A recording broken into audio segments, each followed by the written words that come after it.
안녕하세요. 전기전자 종합설계 중간보고서 발표를 맡은 한지훈입니다. 저희 팀의 주제는 내부 단락으로 인해 단락 전류가 발생하는 배터리의 화재를 방지하는 보호장치 설계를 주제로 선택하였습니다. 다음은 목차입니다. 다음과 같은 순서대로 차례대로 발표하겠습니다. 작품 동기 및 개요입니다. 저희는 최근 전기차 화재 사고의 추이를 조사했습니다.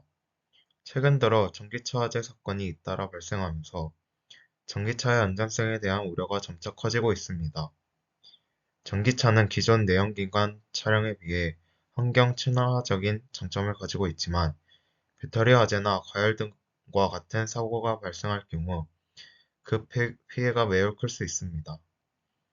특히 2022년에는 총 38만 9천 건의 화재 사고가 발생을 했으며 2018년부터 2022년까지의 데이터를 분석한 결과 정기적 원인에 의한 사고가 교통사고에 의한 사고보다 많았다는 것이 확인되었습니다.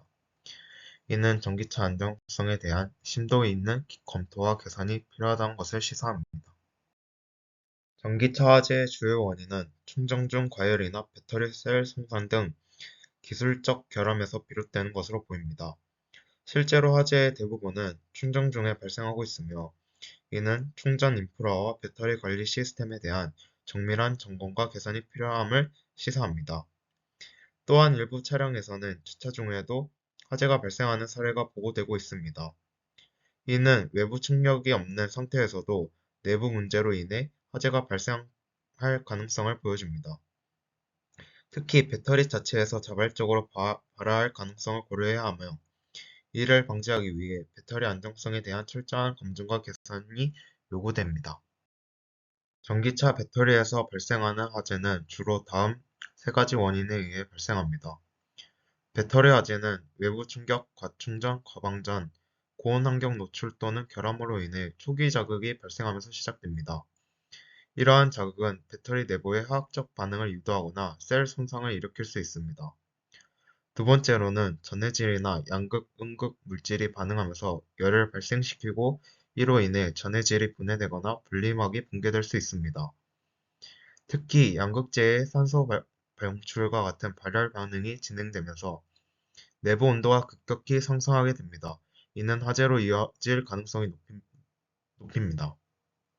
화학 반응으로 인해 가연성 가스가 다량 생성되면서 내부 압력이 급격히 상승하게 됩니다. 이로 인해 배터리 셀이 팽창하거나 폭발하며 화재가 발생할 수 있습니다. 전기차가 화재 발생 시 내연기관 자동차보다 화재 진압하는 게 어렵기 때문에 해외 일부 지역은 전기차를 지하에 주차하는 것을 금지하기도 합니다. 두 번째인 기존 연구 현황 및 차별성을 보겠습니다. 아래에 있는 논문은 아파트 지하 주차장에서의 전기차 화재의 대형 사례에 대해 다룬 논문입니다. 기존의 전기차 화재 대응 기술로는 이동형 소화수조를 포함한 6가지 기술이 있으며 검토 중인 기술로는 차량 하부 관통형 살수 장치를 포함한 3가지 기술이 있습니다. 저희는 이러한 논문을 참고하여 설계를 진행하였습니다. 이 특허는 전기자동차 주차장 화재 진압 장치에 대한 내용으로 주차장 위에 설치된 구조물이 화재 발생 시 자동으로 내려와 차량을 돕고 내부의 곱슬 제어 화재를 진압하는 시스템을 포함합니다. 이 장치는 실내외 주차장에서 전기차 배터리 관련 화재 발생 시 신속하게 화재를 억제 및 진압할 수 있는 특징이 있습니다. 저희는 다양한 특허와 논문을 참고하여 더 나은 아이디어를 구성하기 위해 노력하였습니다. 그 결과 전압 센서와 온도 센서를 활용한 알고리즘을 기반으로 주차장 아래 벽이 움직여 그 안에 물을 채워 배터리 화재를 초기 단계에서 진압하는 아이디어를 생각했습니다. 저희의 강점은 피해에 비해 설계 비용이 저렴하다는 점입니다. 그러나 이 관점만으로는 전기차 화재 발생 확률을 반영하지 않았기 때문에 단순히 좋은 아이디어라고 단정할 수 없습니다. 따라서 저희는 전기차 화재로 인한 피해의 기대값을 계산해 보았습니다. 전기차 한 대당 연간 화재 확률은 10만 대당 11.89건으로 이를 0.0001189로 계산하였습니다. 또한 화재 한 건당 평균 피해액은 기사를 통해 대략 40억 원으로 확인하였습니다.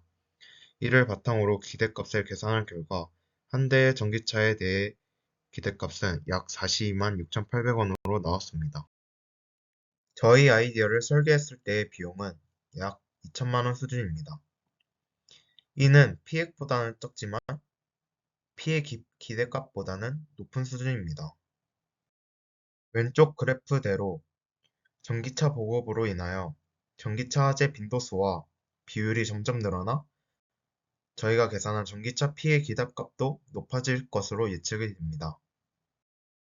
이와 같은 사례로 설계 비용이 피해액보다는 낮지만 피해 기대값보다는 높은 경우에도 중요성을 인식하고 설치를 결정한 예시를 한번 가져와 봤습니다.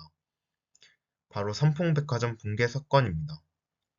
오른쪽에 보시다시피 이 사건은 사망자 502명, 부상자 937명, 실종자 62명이나 되는 아주 심각한 인명사고였습니다.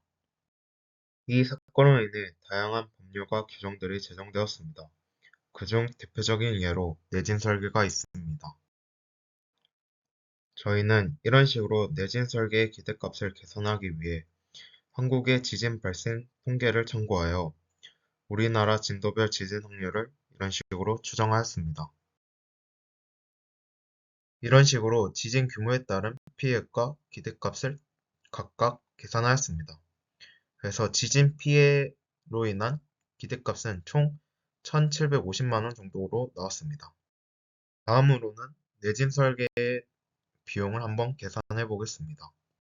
아까 보시는 대로 평당 1,000만 원 기준으로 건축비가 된다고 계산을 하고 청라아파트 건축비를 계산하였습니다.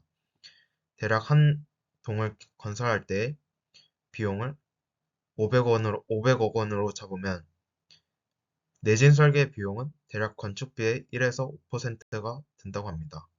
그러면 한 동을 설계했을 때의 내진 설계 비용은 5에서 25억 정도로 비용이 됩니다.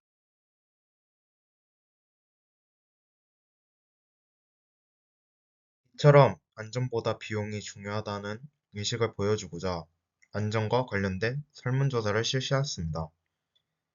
설문조사는 한전에 근무하시는 부모님을 둔 자녀들이 기숙하는 한전 청운제를 대상으로 진행하였으며 약 40명의 학생들이 응답에 참여하였습니다. 먼저 전기차 화재에 대한 인식 조사를 위해 설문조사를 실시하였고 대부분의 학생들은 전기차 화재가 위험하다고 생각하는 것으로 나타났습니다. 두 번째로 안전과 비용에 대한 인식을 조사한 결과 첫 번째와 마찬가지로 대부분은 매우 그렇다는 응답은 아니었지만 다수의 사람들이 이에 동의하는 것으로 나타났습니다. 5번, 6번 질문도 마찬가지로 대부분 그렇다고 동의를 하였습니다. 번째로 화재에 대한 인식을 조사했습니다. 대부분 화재 사고로 인하면 인명사고가 제일 걱정된다고 표시를 하였습니다. 또한 골든타임이라고 불리는 7분 내의 도착률은 약 70에서 80% 수준입니다. 하지만 이 시간 내에 도착하더라도 열폭주는 고작 2분 만에 발생할 수 있어 피해가 극심해질 위험이 있습니다. 저희의 아이디어는 이를 초기에 진압하여 안전에 중점을 두고 피해를 최소화하려고 합니다. 세 번째인 예상 기능 및 구성입니다. 먼저 구조 도면 및 초안입니다. 이렇게 밀폐된 지하주차장 특성상 화재 확대 가능성이 매우 큽니다. 화재 대상 차량과 타 차량의 단절을 위해 리프트를 사용하여 지하 공간에서 화재를 진압하는 구조를 선택합니다. 이런 식으로 설치를 한 다음 제어를 위해 모터 드라이버와 센싱에 사용된 전압 센서와 온도 센서가 필요로 합니다. 작동 원리로는 먼저 조도 센서를 통해 해당 주차장 칸에 차량을 존재 감지합니다. 전압 센서와 온도 센서의 비정상적인 수치가 감지됐을 경우 리프트의 하강으로 인하여 배터리팩이 내장된 차량 하단부에 소화수를 분사하여 내부 공간을 채웁니다. 이 소화해고를 통해 열 폭주가 일어나 배터리에 화재를 진압을 합니다. 다음은 시뮬레이션입니다. 저희는 배터리 실험을 위해 왼쪽에 보이시는 18650-30Q를 선택하였습니다. 이 배터리를 선택한 이유는 합부생 수준에서 실험할 수 있는 C 레이트를 제공하며 최대 2C까지 실험이 가능하기 때문입니다. 특히 EC 환경에서도 우수한 변정 용량을 가진 제품을 찾아 선택한 결과 이 배터리가 적합하다고 판단하여 선택하였습니다. 오른쪽과 같이 실험실에서 이런 식으로 배터리를 연결하여 계산을 하였습니다. 이와 같이 배터리 스펙을 기반으로 유효 데이터를 추출하였으며 각각 0.5C, 1C, 1.5C와 관련된 방전전압 데이터를 추출하였습니다. 다음은 일시일 때의 첫 번째 배터리 데이터입니다. 왼쪽의 데이터를 가지고 그래프를 그린 것이 오른쪽에 나타나 있으며 시간의 지남에 따라 전압이 감소하는 것을 확인할 수 있습니다. 마찬가지로 일시일 때의 두 번째 배터리도 시간의 지남에 따라 전압이 감소하는 것을 확인할 수 있습니다. 저희는 두 배터리의 전압 변화율을 참고하여 정상적인 변화율에서 벗어날 경우 하드웨어가 동작할 수 있도록 알고리즘을 설계하였습니다. 또한 전압 변화율을 계산한 결과를 약 3개의 구간으로 나눠서 다음과 같은 근사적으로 보여드리겠습니다.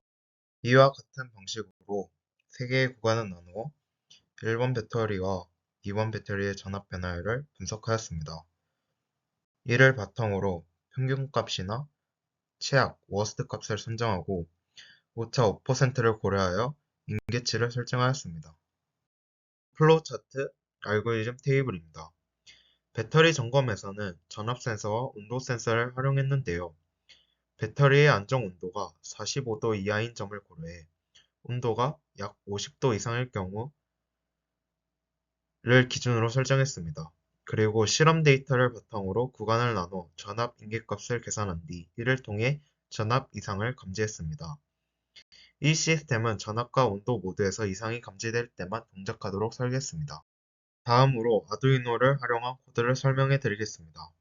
저희는 아직 센서 구현이 미흡한 상태라 실험 데이터에서 추출한 배터리 전압값을 임의로 지정해 테스트했습니다. 앞서 나눠놓은 구간에 따라 전압 임계값을 설정했고 온도값도 설정하여 온도 이상 여부를 감지하도록 했습니다. 이 두 가지 조건, 즉 전압과 온도 모두 이상이어야만 액추에이터가 후진 동작을 하도록 로직을 구성했습니다. 마지막으로 아두이노에서 코드를 실행했을 때의 결과입니다. 두 가지 조건이 모두 충족되면 액추에이터가 후진 동작을 하고 하나라도 조건이 충족되지 않으면 액추에이터는 정지 상태를 유지합니다. 다음은 저희가 임의로 전압 변화율을 설정하였을 때의 결과값입니다. 다섯 번째는 설계 결과입니다. 먼저 저희가 설정한 전압 변화율보다 다른 임의의 전압 변화율을 입력했을 때 리니어 액추에이터가 동작하는 모습을 확인할 수 있습니다. 이를 통해 전압 센서와 온도 센서를 추가하여 알고리즘을 작성하고 하드웨어적으로 주차장 모델을 아크릴판 위에 추가로 제작할 예정입니다. 앞으로의 향후 일정입니다. 아두이노 팀은 전압 센서와 온도 센서를 설치하여 아두이노를 동작시키고 기존 알고리즘을 정리하거나 최적화하는 데 시간을 쓸 것 같습니다. 그리고 하드웨어 팀은 우드락 및 각종 도구들로 주차장 모델을 만들고 아두이노를 부착하여 아이디어를 구체화할 것 같습니다. 이상 발표를 마치겠습니다. 감사합니다.